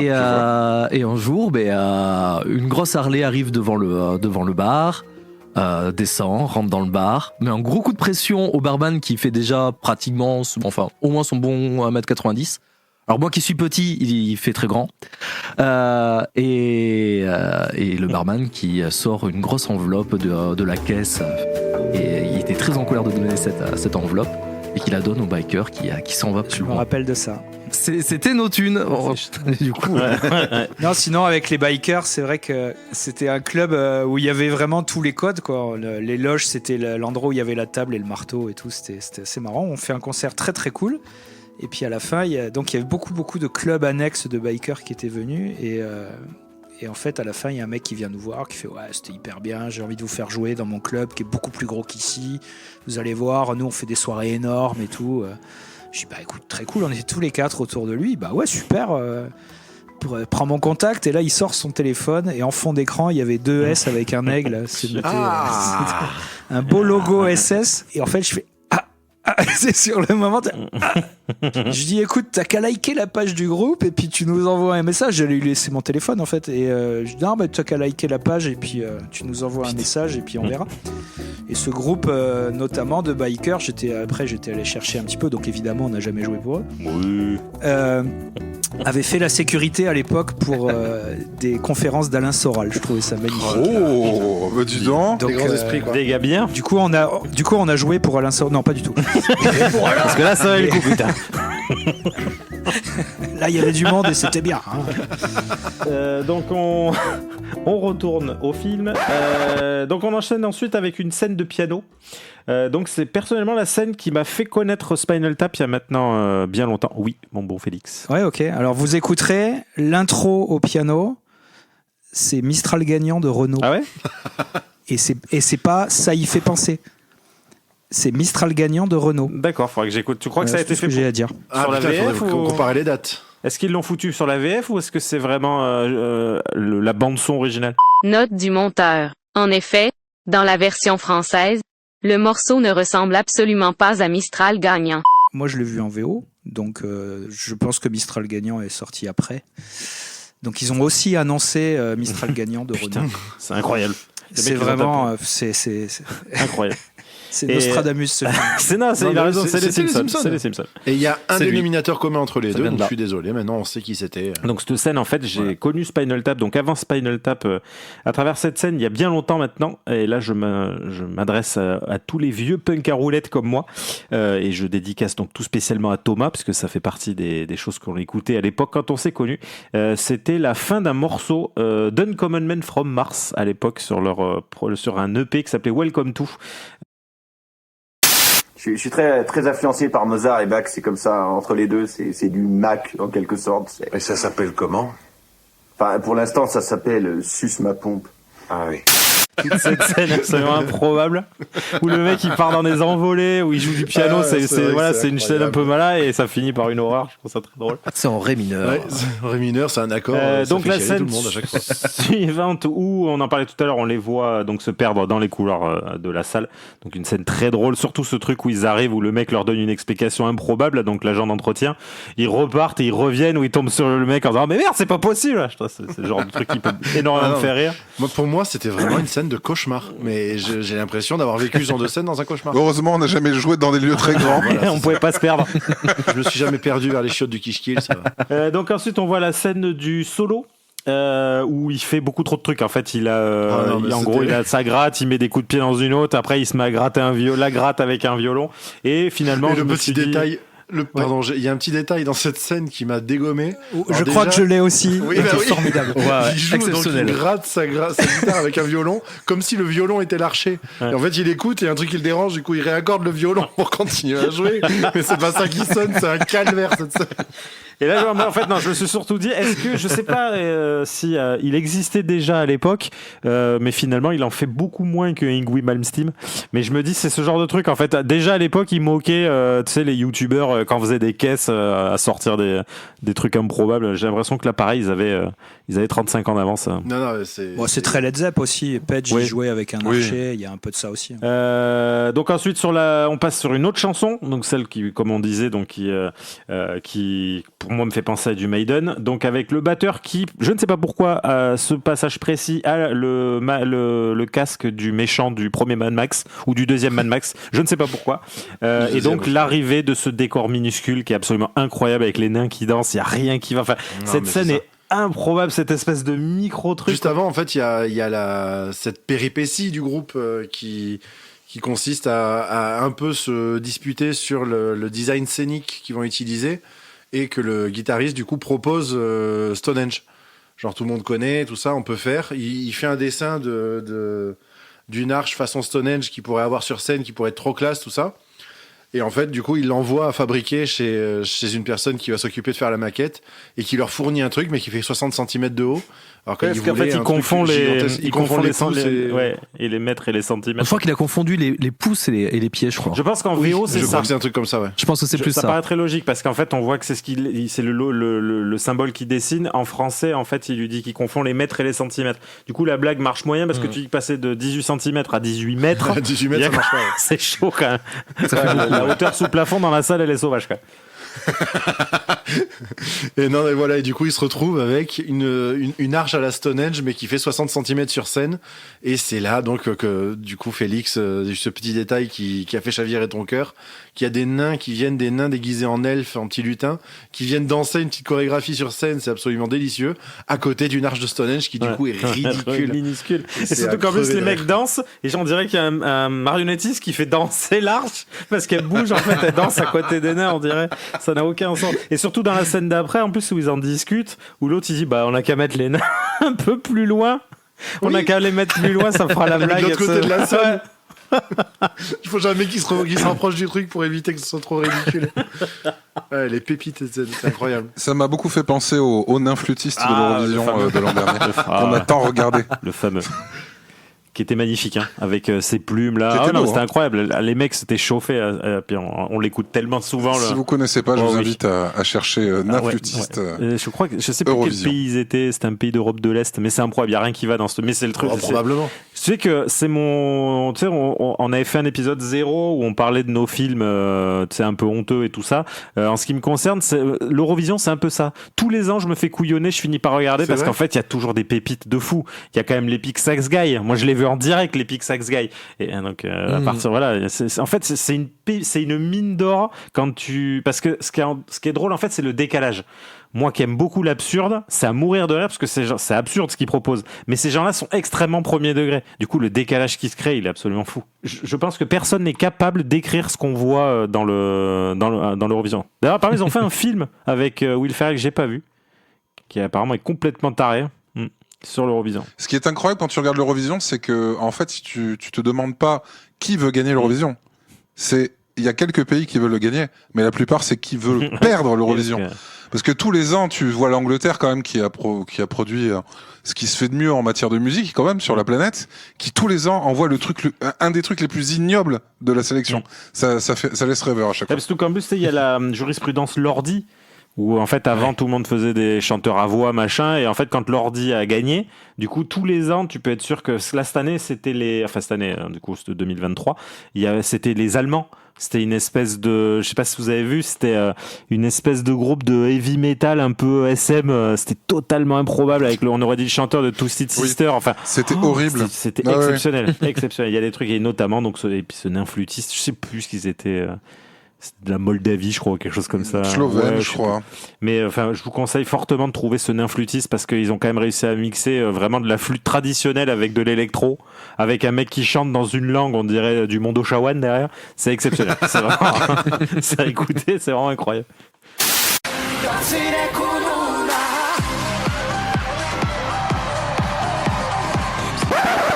Non, mais sinon, Félix et Martier, vous en êtes où vous en êtes où sur l'Eurovision? Sur l'Eurovision, ça fait au moins 1000 ans que j'ai pas regardé. Ok, au moins. Donc, c'est bien ça. Pourtant, toute ta vie est calquée sur ce genre de. C'est vrai. C'est vrai sur ce genre. C'est vrai, mais non, j'ai jamais été attiré par l'Eurovision. Donc attention, le groupe se dispute ensuite avec Yann. Donc à cause de leur Yoko finalement, mais qui ressemble vaguement à un mélange de Bonnie Tyler et de Bon Jovi. Et donc elle veut en fait. Courtney Cox aussi vaguement. Elle veut en fait, c'est donc la compagne de. Courtney Love d'ailleurs, pardon. Oui plutôt. Ouais. C'est la compagne de. Ouais, enfin Courtney Love était musicienne. Yoko Ono, on sait pas trop ce que c'est. Elle était là. Elle était pas entrée. C'est vrai. Écoutez les morceaux de Yoko Ono. Ah oui, ça vaut le coup. Ouais. Elle pourrait être à l'Eurovision. C'est un gros groupe de grindcore. C'est clair. Et surtout quand même. Bien fait, ça pourrait être du John Zorn. Elle a révolutionné le grind parce qu'elle fait du grind mais avec des morceaux de 4 minutes. C'est la différence en fait. Elle fait un morceau, ce qui est l'équivalent d'un album dans le grind, elle en fait un morceau. C'est là le vrai talent. On est quand même quelques musiciens autour de cette table virtuelle. Il faudrait quand même qu'on fasse un opéra grind un jour. Hein. Par pitié, hein. Je vous supplie. Mais quand même écrit par Luc Plamondon et produit par Pascal Obispo quand même. Je le souhaite, bien entendu. Sinon, je vois pas pourquoi le faire. Quel intérêt faire Notre-Dame de Jambon de Paris. Pense-y. Oh. Ok. Fais très attention, n'oublie pas que je connais quelqu'un qui peut faire 2 albums en une semaine. Je sais, on sait tous de qui on parle. On sait tous de qui on parle. Non, donc, mais... donc ils se disputent à cause donc de Yoko. Je ne sais absolument pas le nom du personnage. Je pense que de toute façon, voilà. Peu importe. Elle est la donc c'est la compagne de David, qui donc veut prendre la place de co-manager. Donc clairement, en fait, elle a rien à faire dans le groupe, mais elle veut être là. Du coup, ils s'engueulent. Donc Yann quitte le groupe et on la voit ensuite sortir des tableaux complètement claqués pour expliquer les influences zodiacales et planétaires sur l'organisation de la tournée. Donc effectivement, on se rend vite compte que finalement organiser une tournée, ça n'a pas l'air aussi simple que ça. Donc la tension continue de monter entre Nigel et David à la cause donc de Bonnie Tyler / Bon Jovi / et ils se retrouvent à jouer donc dans l'antichambre des Républicains, donc clairement c'est pas du tout le genre de public qui écoute du métal. C'est une base militaire. Voilà, ou au pire du POD, mais clairement pas du heavy. Et donc forcément ça saoule Nigel qui finit par quitter le groupe en plein milieu du concert en jetant sa guitare au sol. Donc là, réflexe logique au concert suivant, je pense qu'on ferait tous pareil, vu qu'il manque un guitariste, il décide de jouer un morceau de free jazz composé par un bassiste. Je pense que c'est le truc le plus logique à faire. Oui, vraiment. Bon, je pense qu'on a tous fait ça au moins une fois dans nos carrières de musiciens. Donc arrive alors la fête de fin de tournée, où là ils parlent de nous tous, où ils expriment leur peur de devenir de vieux rockers de 45 ans sur le retour, jouant devant des jeunes qui ont la moitié de leur âge. Donc Nigel revient alors pour annoncer au groupe que l'un de leurs morceaux cartonne au Japon, qu'il veut leur parler d'une tournée à faire là-bas. Et donc au cours du dernier concert de la tournée, il remonte sur scène, prend la gratte, le batteur explose. Je trouvais ça exceptionnel en fait, je sais pas si vous avez fait attention. Oui, d'un coup il y a une explosion, il y a le batteur qui est plus là. Et donc ils partent tous au Japon, ils font une énorme tournée et le film est terminé sur une dernière interview qui est complètement folle pendant les génériques, c'est que des conneries. Ouais. On dirait des scènes rejetées, ils se sont dit il faut quand même les mettre, c'était drôle, on les met là. On a pas le bêtisier du film, mais où personne craque, c'est incroyable. Ouais, parce qu'apparemment, de ce que j'ai lu, c'est un film qui est absolument pas écrit. Il y a pas de dialogue, ouais. Et donc du coup, les acteurs étaient invités à dialoguer sur un thème pendant très très longtemps, donc il y a des rushs, des milliards d'heures de rush, donc c'est pour ça que le générique a des petits. Ils disaient qu'ils ont dû engager 3 monteurs en permanence pour dérocher le film, tellement ils avaient de séquences. Ouais. 100 heures de rush. Il y avait du taf. Messieurs, nous avons terminé le film, mais nous n'avons pas terminé notre émission. On va attaquer la libre antenne. J'espère bien. Donc c'est même le début. De tout déballer. On va donc attaquer, comme je vous dis, la libre antenne. On va parler de nos problèmes d'érection. Félix. Pourquoi je réponds je peux faire le doc. Alors, non, mais quoi. Oh putain, merde. Alors écoute, vu que tu as le micro, parle-nous. Alors du coup, le film, comme ça, qu'est-ce que t'en as pensé? Du coup, est-ce que c'est un film que t'as kiffé? Est-ce que tu as kiffé à l'époque? Est-ce que tu as kiffé le revoir? Est-ce que tu l'avais vu il y a longtemps? Est-ce que tu le regardes toutes les semaines? Alors, je l'ai vu, en fait, il y a un bon 25 ans, parce que je me souviens de la personne qui me l'a conseillé. Et j'avais trouvé ça tout pourri. Et vraiment pas marrant et un peu on a revu, c'est arrivé près de chez vous il y a pas très longtemps. Ah ouais. Chez toi Thomas, c'est un peu le même effet, c'est-à-dire que je connaissais beaucoup de vannes à l'avance avant d'avoir vu le film, donc ça me l'a clairement gâché. Et puis je trouvais ça pas si terrible que ça, mais j'avais 20 ans, j'étais jeune et fou. Aujourd'hui, je l'ai revu là, je pensais, quand vous m'avez annoncé ouais bah ça va être ça le film, j'ai fait bon, ok, allons-y. Et en fait, j'ai passé un bien meilleur moment qu'attendu. Donc voilà, après, il y a des moments très marrants, des moments très cool, des moments qui m'ont fait un peu plus chier. Bon, voilà, c'est pas... Très honnêtement, je pense que peut-être que je le verrai dans 25 ans à nouveau, mais pas plus que ça. Après, je me suis surpris à vraiment me marrer. Et la première fois que je l'avais vu, pas une seconde. Ah oui, carrément. Voilà. Donc je tenais à vous remercier pour ça. Ah bah tu vois. Ouais, non, la première fois, vraiment, j'étais en mode... mais voilà, j'ai mûri, n'est-ce pas ? N'est-ce pas ? Et toi Mathieu, du coup, la même ? Alors moi, c'est un peu dans le même esprit que Félix. C'est un pote, quand j'étais ado, je dois avoir 14-15 ans, qui me l'avait montré, où lui, c'était sa Bible, c'était vraiment son film préféré du monde. Et moi, je le regardais avec mon pote qui riait à côté. Moi, j'étais plus en demi-teinte, parce que j'avais peut-être pas toutes les rêves, j'avais pas tout ça. Et là, de le revoir aujourd'hui, avec pas mal de rêves que maintenant j'ai sur tout le métal et ce qui se passait avant et tout ça, même les années 80 dans sa globalité, ce genre de choses. J'ai vraiment apprécié le film, j'ai passé un très bon moment devant. Je pense qu'aujourd'hui, où l'humour en général, c'est un peu sur la malaisance, le cringe et tout ça, de regarder ça maintenant, c'est intéressant, je trouve que ça marche bien. Ça marche bien dans l'humour actuel, un peu de tout ce qui se fait sur les internets. Et donc voilà. Après, j'avais potassé un peu le sujet. J'avais vu que toute l'intrigue avec la petite amie du lead guitariste, mais c'est un truc qui a été rajouté par les éditeurs du film, enfin par les producteurs du film, autrement ils sortaient pas le film. Parce qu'ils voulaient une trame scénaristique supplémentaire, parce que le documentaire, juste en documentaire, ils s'en foutaient un peu. Et voilà. Vas-y, toi d'abord Thibaut, je garde Bertrand pour la fin. Ah, d'accord. Bon, mais moi, voilà, je n'avais pas du tout vu le film. J'en avais évidemment beaucoup entendu parler. C'est dans les milieux dans lesquels on évolue, c'était quand même assez nécessaire de au moins connaître l'existence du truc. Sinon, tu pouvais prendre une balle, hein, je pense. Donc là, grâce au podcast, ça fait partie de ces films dont j'ai toujours dit, enfin, clairement, il faudra que je le voie un jour quand même. Et ben voilà, le podcast m'a permis d'enfin faire ce truc-là. Et donc, merci à ça aussi. Et puis, ben, en gros, ouais, j'ai vraiment passé un pur moment, en fait. Je trouvais ça trop cool parce que je le revoyais, donc je le vois aujourd'hui avec quelques rêves du film, mais la plupart des trucs, je ne connaissais pas. Et c'est pour ça que je disais que j'avais été agréablement surpris déjà dès le début par le ton du film, le ton que j'ai trouvé justement très bienveillant et comme tu disais, Félix, très tendre avec ce monde-là. Je m'attendais juste à voir un pastiche, vraiment un pastiche plus inspiré que d'autres, quoi. Mais je m'attendais vraiment à ce qu'on se moque du milieu en le parodiant, le surparodiant, en jouant avec les gros écueils du truc, etc. Et pas une seule seconde. Donc j'ai trouvé ça vraiment cool. J'ai pu rentrer dedans beaucoup plus facilement que ce que je craignais. Et puis voilà, je l'ai dit tout à l'heure, mais plus sérieusement, je trouve vraiment que c'est un film. Enfin, en le revoyant, je me rends compte à quel point le film est séminal, justement, à quel point il est générateur de toute une mouvance derrière et de tout un tas de choses. On peut y voir du The Office dedans, on peut y voir des tas de trucs. Enfin, on a énuméré pendant tout l'épisode toutes les références, enfin tout ce qui a existé après, que ce soit dans la musique ou dans le ciné, les séries et compagnie. C'est un truc qui a laissé une empreinte de ouf.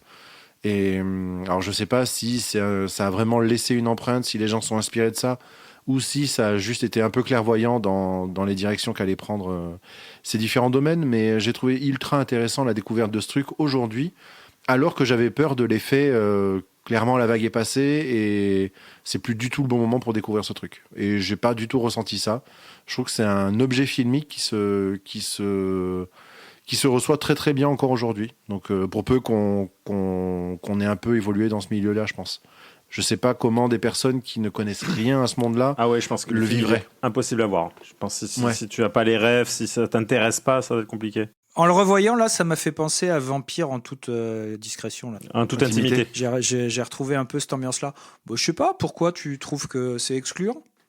Non, parce que c'est très référencé. Il y a que des rockers qui ont... Non, c'est que c'est très, très référencé, c'est très... Je trouve pas que ce soit didactique dans ce monde-là, en fait. Pour le coup, j'aurais tendance à être d'accord avec Félix, dans le sens où... Ceci n'arrive jamais, faut le savoir. Hein. Ouais, si, ça arrive. Jamais. On a constaté la dernière fois qu'on a parlé de cinéma qu'on était d'accord sur plein de choses. Oui, parce que t'avais picolé. Oui. C'est un truc qu'on fait souvent. Mais non, pas encore en plus. Non, en fait, je pense que à l'époque où c'est sorti, il y a moyen que ce soit excluant.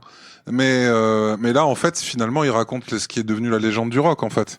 C'est vrai. C'est sûr. En dehors du trip, du trip alcool et sexe et drogue, mais disons que, je sais pas, c'est quelque chose qui semble classique maintenant. Enfin, du moins, c'est que Oui, mais c'est pour ça que je serais, très curieux d'avoir l'avis de quelqu'un qui ne s'est jamais intéressé à ce monde-là. Ouais, c'est vrai. Parce que c'était une vraie question que je me posais, c'était pas vraiment un avis que j'avais. Je me demande vraiment dans quelle mesure c'est pas un peu excluant, ouais. Mais si ça ne l'est pas, franchement. Il est temps de faire un appel à témoins. Exactement. Après, c'est vraiment ce que je veux dire. Oui, Mathieu. Je suis sûr qu'à l'époque, des gens qui détestaient le hard rock ou le métal et tout ça ont aimé le film parce qu'ils se moquent du hard rock ou du métal. Je pense, ouais. Non, mais je ressenti aucune moquerie, moi. À Non, aucun moment. Plus, mais je pense qu'on peut le vivre comme ça. Non, mais il y a moquerie du fait que, on va pas se mentir, qu'ils sont extrêmement bêtes, les protagonistes. Oui, donc. Oui. Bon, écoute, vas-y, Bertrand, défonce le film, on t'écoute. Alors, ça marche pas, Bertrand. L'audio, c'est... Cette vague ne fonctionne pas. Bertrand, dès qu'il est contrarié, il coupe sa caméra. Il coupe sa caméra. Voilà, je boude. Non, franchement, je vais même pas être méchant parce que le film a pas été désagréable. Le seul truc, c'est que bon, il y a pas mal de scènes qui font rire. Il y a pas à chier. Les acteurs sont très très bons. Mais si on n'avait pas chroniqué le film dans le film ce soir, je serais pas allé au bout, quoi. J'ai eu du mal à pas attraper mon téléphone tout du long. Donc je fais le pisse froid de l'extrême. En vrai, ça m'a fait rire quelques fois, mais en règle générale, je me suis fait chier, quoi. Voilà. Je suis désolé, je suis un connard. Du coup, je vais aller me flageller. Je vous souhaite une bonne fin de soirée. T'as globalement le droit d'avoir un avis. Après. Oui, après, on l'aime pas ton avis, mais on te le reproche pas. Non, mais je pense que de toute façon, le problème, c'est que je l'ai peut-être vu 30 ans trop tard. Tu l'avais jamais vu avant? Je l'avais jamais vu et que, comme dit Félix, en fait, t'entends les références toute ta vie de métalleux. Puis qui va jusqu'à 11. Quand tu vois la scène, tu dis, ah ouais, c'était que ça, en fait. Cette scène qui vous a tant fait rire. Je pense que c'est la sensation qu'ont les gens quand ils découvrent la classe américaine, alors qu'ils entendent les répliques depuis 50 ans, qu'ils entendent qu'on va manger des chips et que ça les fait pas rire, quoi. Je pense que je m'attendais tellement de... Je l'ai toujours pas vu. Moi, je leur demande voilà. c'est tout ce que ça leur fait quand je leur dis qu'on va manger des chips. Ouais, ça. Mais ça, parce que des chips. C'est parce que tu rappelles Georges politiquement, ça. Pour moi, c'est un fasciste de merde. Et moi, je suis un vrai démocrate. Mais bon, écoute. Autant pour moi. Allez, on enchaîne par pitié. Voilà. Non, par contre, je voudrais juste rebondir sur un truc. Pourquoi tu n'as jamais vu la classe américaine? Là, ça m'intrigue vraiment.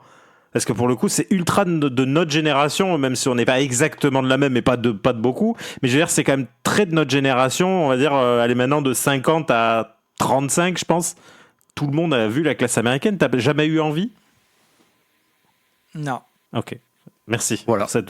Parce qu'on m'a saoulé avec. Non, mais. Voilà, c'est ça. J'ai eu un chanteur il y a très longtemps que j'embrasse tendrement, mais pour qui c'était sa religion. Et du coup, ça m'a saoulé. Et j'ai eu l'occasion de le voir 1 milliard de fois. Et j'en fais limite une affaire maintenant, un principe, quoi. Mais c'est pareil, j'ai jamais vu La Grande Vadrouille. Et j'espère mourir sans l'avoir vu jamais. Je n'ai jamais vu La Grande Vadrouille.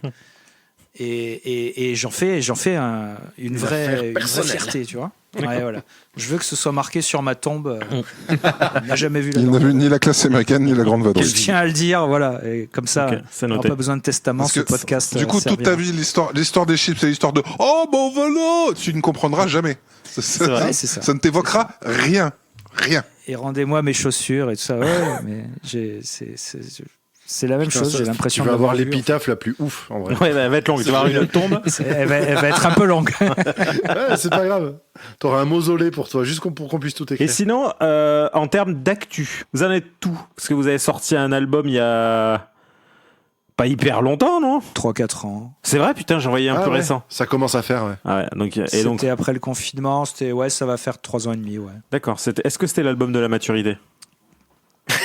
C'était... Non, c'est celui qui arrive. Ouais, non, celui qui arrive, il va être incroyablement heavy. Oh, ça va être le plus incroyable. Quel enfer. Le plus lourd. pourquoi quel enfer ? T'arrives pas à l'enregistrer, il est trop dur pour toi ? Ouais, ça doit être ça, ouais.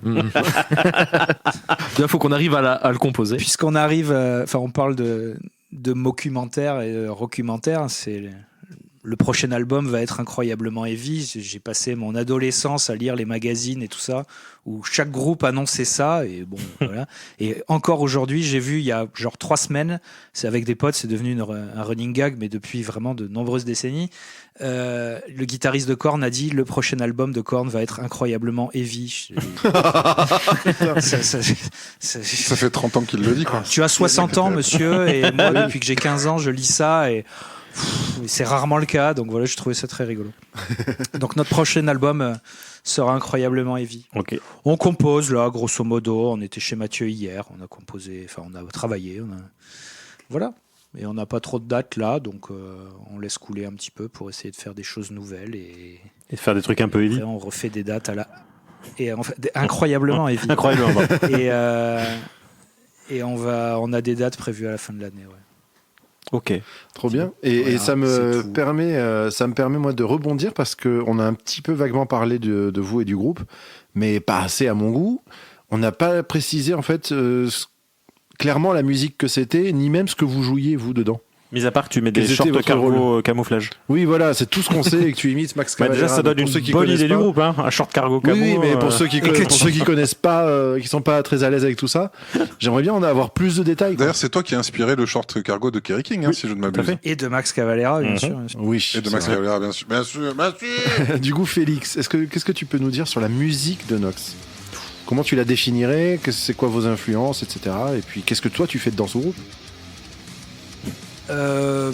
C'est du Roots Bloody Roots, grosso modo, un peu dans tous les sens, et je chante puisque j'imite Max Cavalera.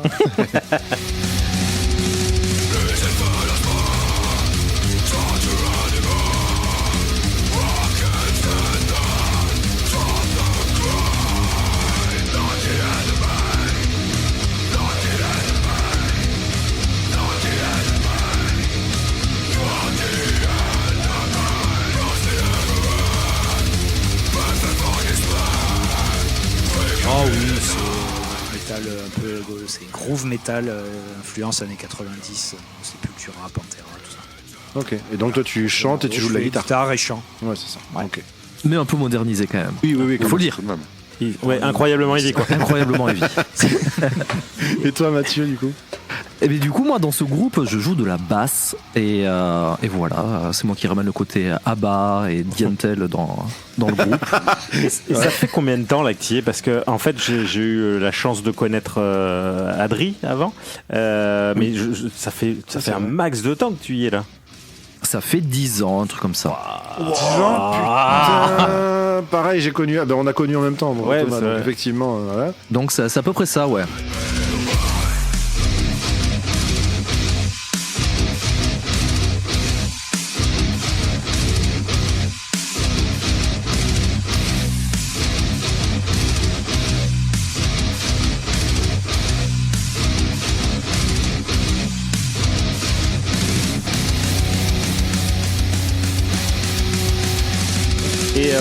On a commencé quand Gror a ouvert pour Dagoba au Théâtre de Verdure, puisqu'on s'était vu, Mathieu, et que c'est là qu'on avait commencé grosso modo.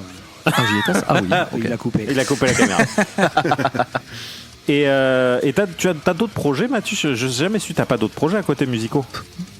Musicaux, non. Enfin, vite fait un groupe où on fait un peu du rock, musique du monde, mais on n'a jamais rien sorti, on n'a jamais rien fait à part des concerts dans les mariages du guitariste ou ce genre de choses. Ouais. C'est vraiment le truc où on se voit avec les potes et on s'amuse et on essaie d'avoir plein d'influences et tout, c'est un peu chouette. Mais on n'a jamais rien enregistré.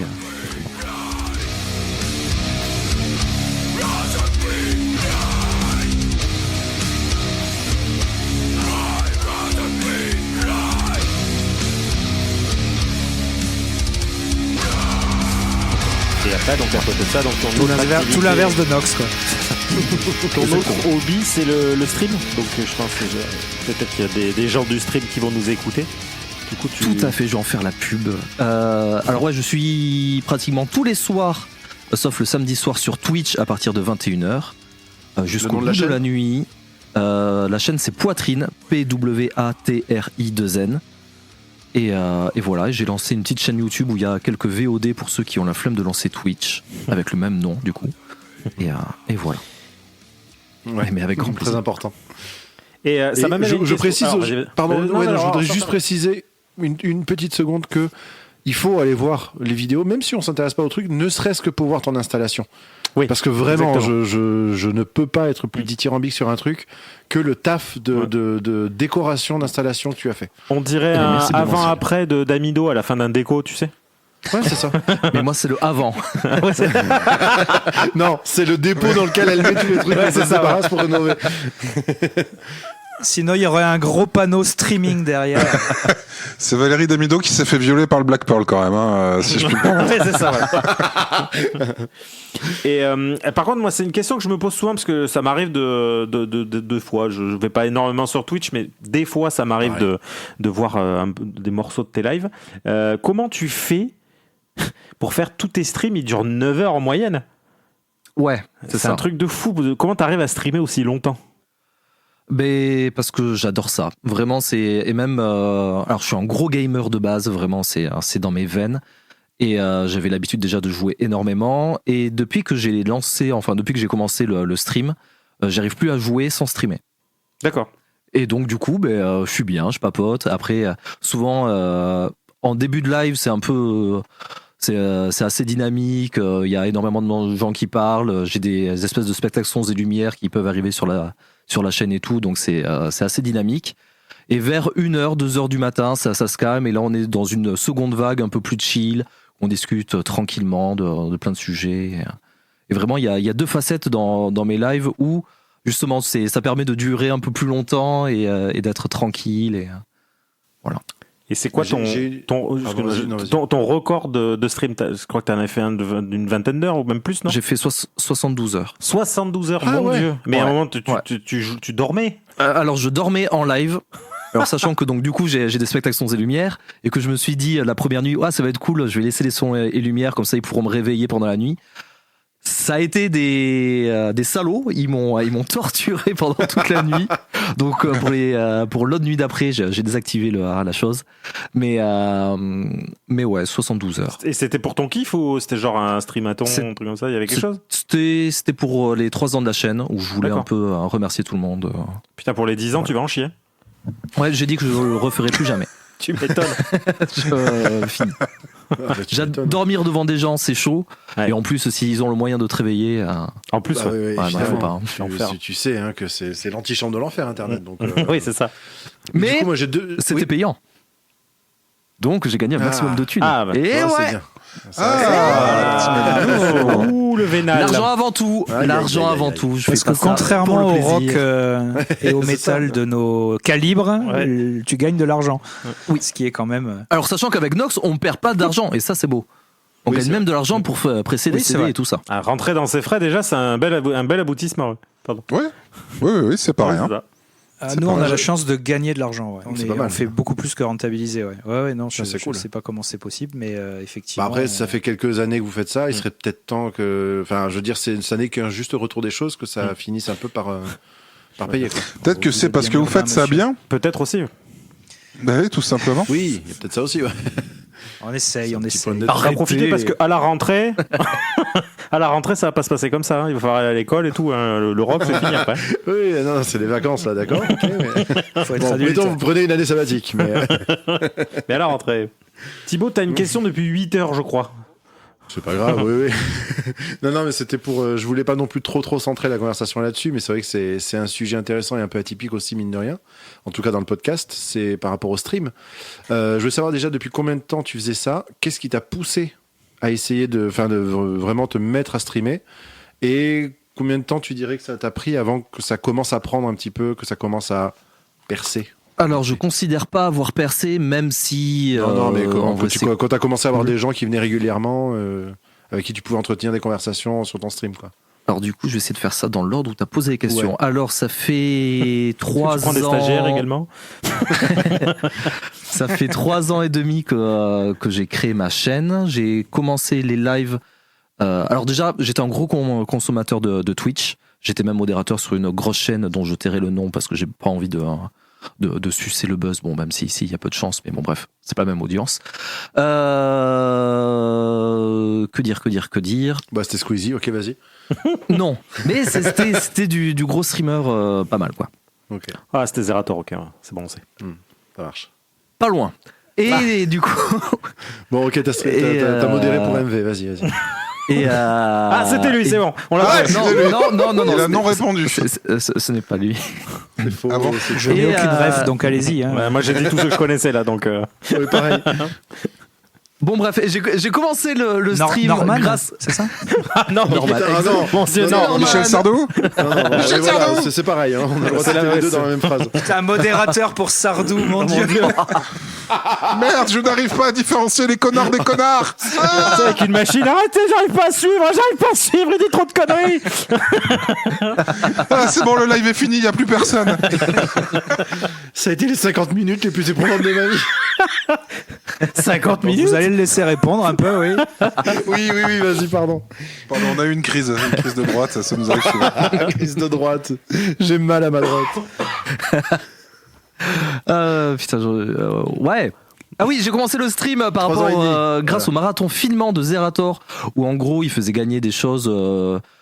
C'était un concours sur des jeux vidéo, plein de jeux vidéo différents, où pour participer il fallait streamer le jeu vidéo pour qu'il puisse arbitrer, et c'était ouvert à tout le monde.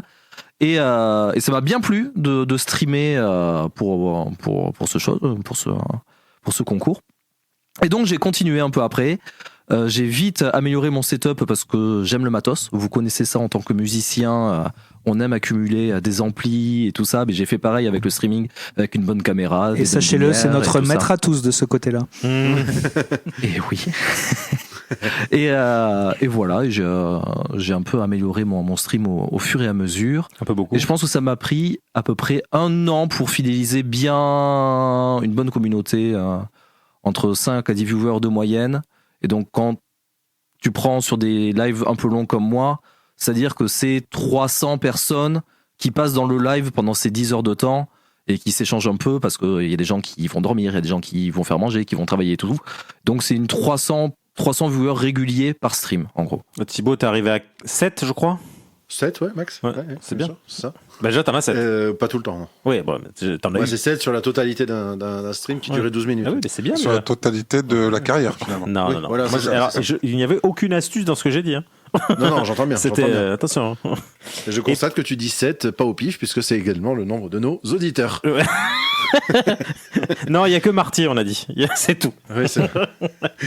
Et donc, toi, Félix, tu as également un autre projet à côté. Tu nous en as parlé très très brièvement tout à l'heure. En sous-texte. Tu fais du bleu. Je fais du bleu, absolument, avec un collègue. On a un duo de blues acoustique qui s'appelle les Craftsmen. C'est dur à dire. Craftsmen. Ouais.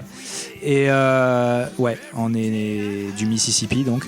Ouais, à côté de Jurançon. Ouais, c'est ça. Et voilà, on joue beaucoup parce que c'est qu'un duo acoustique et que t'as pas un batteur qui te tabasse dans tous les sens et du bruit, etc. Et qu'on a besoin de 2 chaises, grosso modo, et on peut jouer un peu partout. Donc on joue pas mal et ça c'est plutôt cool. Mais bon. Nobody seems to care. Speaking of bad luck and trouble, you know I had my share.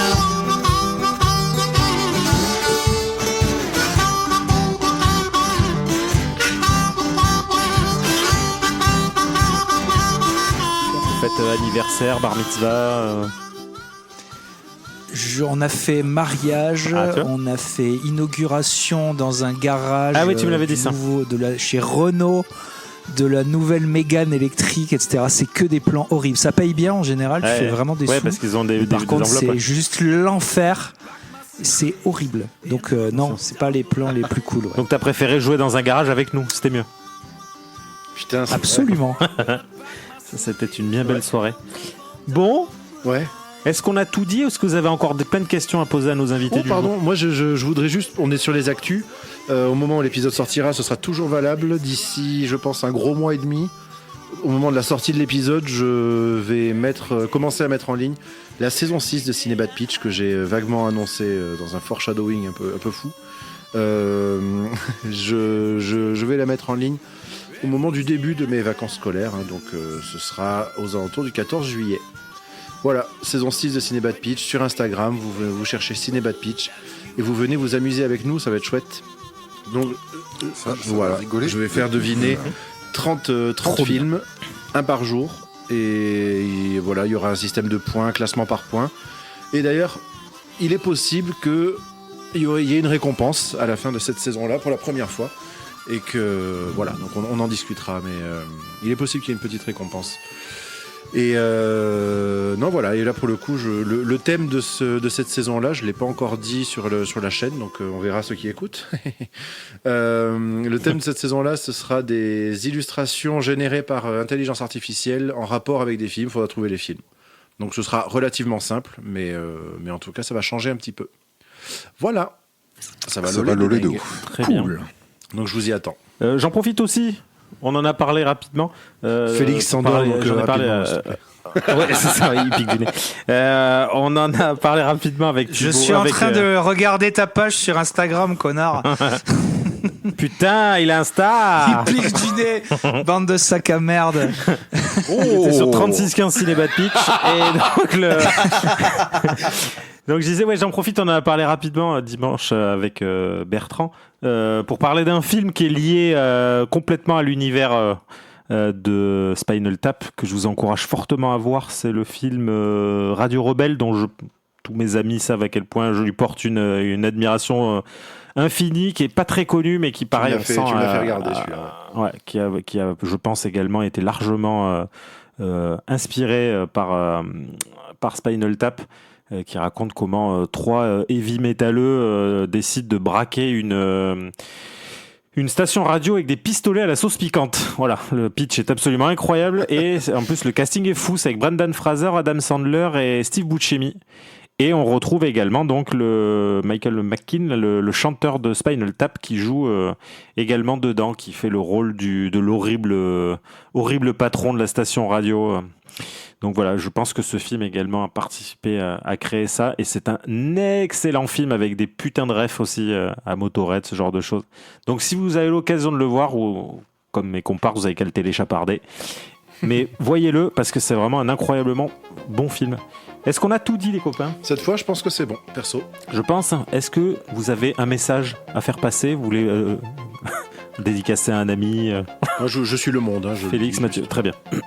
Mathieu, Félix, je vous écoute. Ouais. J'aimerais remercier mon chat Gribouille, sans qui je ne serais pas là ce soir. Et c'est vrai que c'est lui qui te file sa bande passante ? Oui. Cool de sa part. Bon. Félix, pareil. Juste, tu veux remercier Gribouille aussi ? Pas mieux. Très bien. Ok. Bon, eh bien, en tout cas, je vous remercie. Et là, moi, je me fais le porte-parole de mes deux amis. Oui. Je vous remercie également pour toute cette saison, les gars. Félicitations. C'est la première fois de notre vie qu'on mène un projet à bien. Ouais. Donc ça, déjà, c'est pas rien. Donc, on prend des vacances. Ouais. Voilà, on vous le dit. Là, c'est donc le dernier épisode de notre saison. Merci franchement aux premières personnes qui ont commencé à nous suivre, à nous écouter, qui continuent à le faire, merci à ceux qui nous envoient des retours aussi, que ce soit par message ou autre. Merci à ta cousine qui est notre mes cousines. J'en ai plusieurs qui D'accord. sont très Alors, merci à elle.